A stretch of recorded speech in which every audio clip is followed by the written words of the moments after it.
Allah commands us in the Quran to feed the poor and the orphan and the prisoner.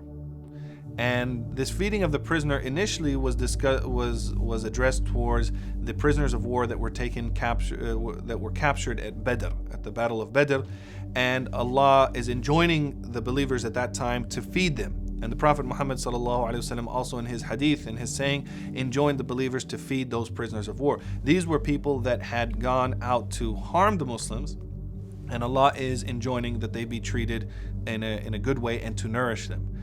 And so even though that was the literal reason that the verse was revealed, the lesson is that we should take care of the prisoners. And so the Mufassirun mention that if Allah is telling us to treat well and to nourish our non-Muslim brothers who were taken as prisoners after trying to harm us, then what about our Muslim brothers who are in prison, languishing in various prisons around the US or the world?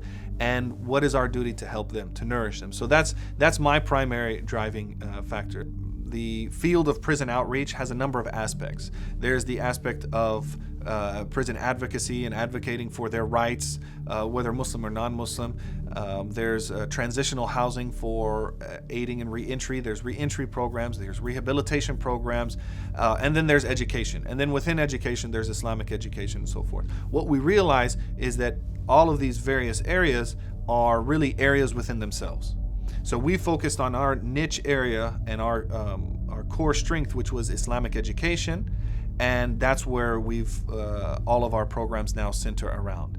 We've found that really studying and practicing and implementing Islam properly is a rehabilitation program.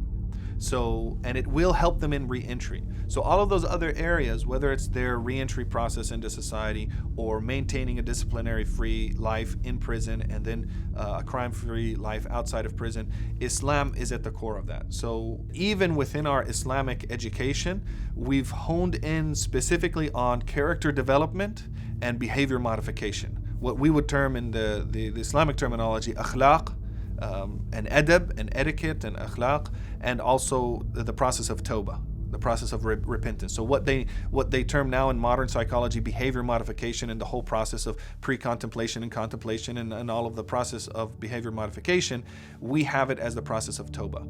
So all of our educational programs revolve around that process.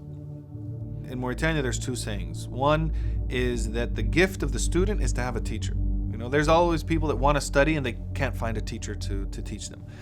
So the gift of the student is to find a teacher, but the gift of the teacher is to find a student. Because if you don't have a student to keep the teaching alive, you're not able to use to use the skills that you have or to pass on the knowledge that you have. So I find that in teaching any students, but the majority of my students right now are incarcerated. So that's the gift that they're giving to me, the opportunity to teach. Right now, in spring 2015, we have over 240 students. We have 243 students registered, and in the coming semester, we're expecting closer to 500 because right now on our waiting list are over 200 students. And the only reason why we're not able to service them is because of lack of funding. What I've grown to realize over the years of working with prisoners is realizing the human potential of these individuals. When we hear about stories of the Sahaba, if you took some of those Sahaba before they were Muslim and you put them in California circa 2015, they would be sent off to prison for the crimes that they committed. And yet when they became Muslim, and we look at them, we say radiyallahu anhu. We speak of them in a respectful and giving them honorific titles and saying, may Allah be pleased with them because of this change, because of this transformation. The Muslims in America and in the West really have to realize that we have to address this problem, that we have to address the need for prisoners to have access to the tools that they can use to help them reform their lives and to bring out their full potential.